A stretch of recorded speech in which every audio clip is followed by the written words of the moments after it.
Bonjour. L'objectif de ce tutoriel vidéo est de vous montrer comment utiliser des graphiques dans Excel pour représenter de manière visuelle les résultats de vos élèves et ainsi faciliter leur interprétation. Je vais vous montrer une manière de créer un graphique, mais sachez qu'il existe plusieurs façons de créer des graphiques dans Excel. Je sélectionne d'abord les cellules utiles à mon graphique, c'est-à-dire la cellule qui contient le nom de Lisa Chaplin, les notes correspondantes, ainsi que la cellule contenant le nom moyenne de la classe et les résultats correspondants. Une fois sélectionné, je clique l'onglet Graphiques, puis je clique sur les graphiques en colonne et choisis l'option Histogramme.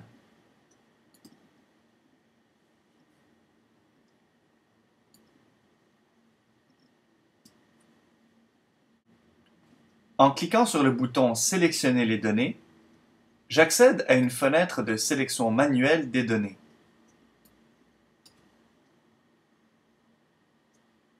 Cette fenêtre est très importante. Elle vous permet de contrôler toutes les données de votre graphique. Je vais d'ailleurs l'utiliser pour ajouter une étiquette aux valeurs sur mon axe des abscisses.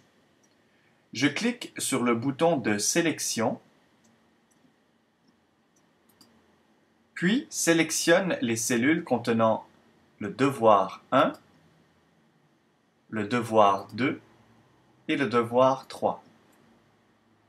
J'appuie ensuite sur la touche Enter.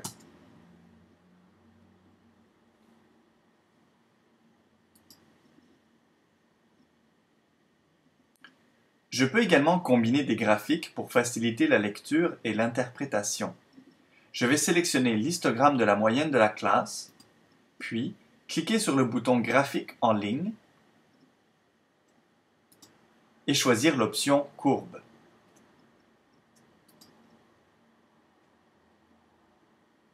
Voilà mon graphique de base. Je peux maintenant le modifier à ma guise. Par exemple, je vais ajouter une courbe de tendance pour l'élève. Je sélectionne l'histogramme des résultats de l'élève, puis, dans l'onglet Disposition du graphique,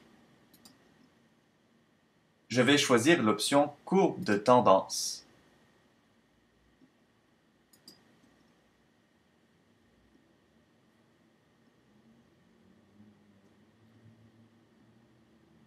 Je peux également ajouter une table de données. Dans l'onglet Disposition du graphique, il me suffit de choisir Table de données avec symbole et légende.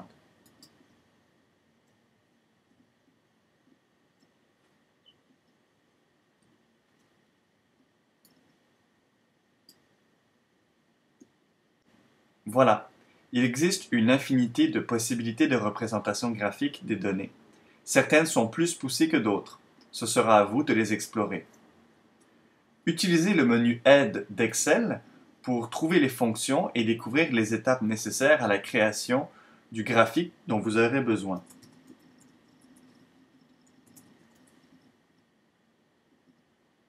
De plus, n'hésitez pas à utiliser un moteur de recherche pour trouver sur Internet les réponses à vos questions.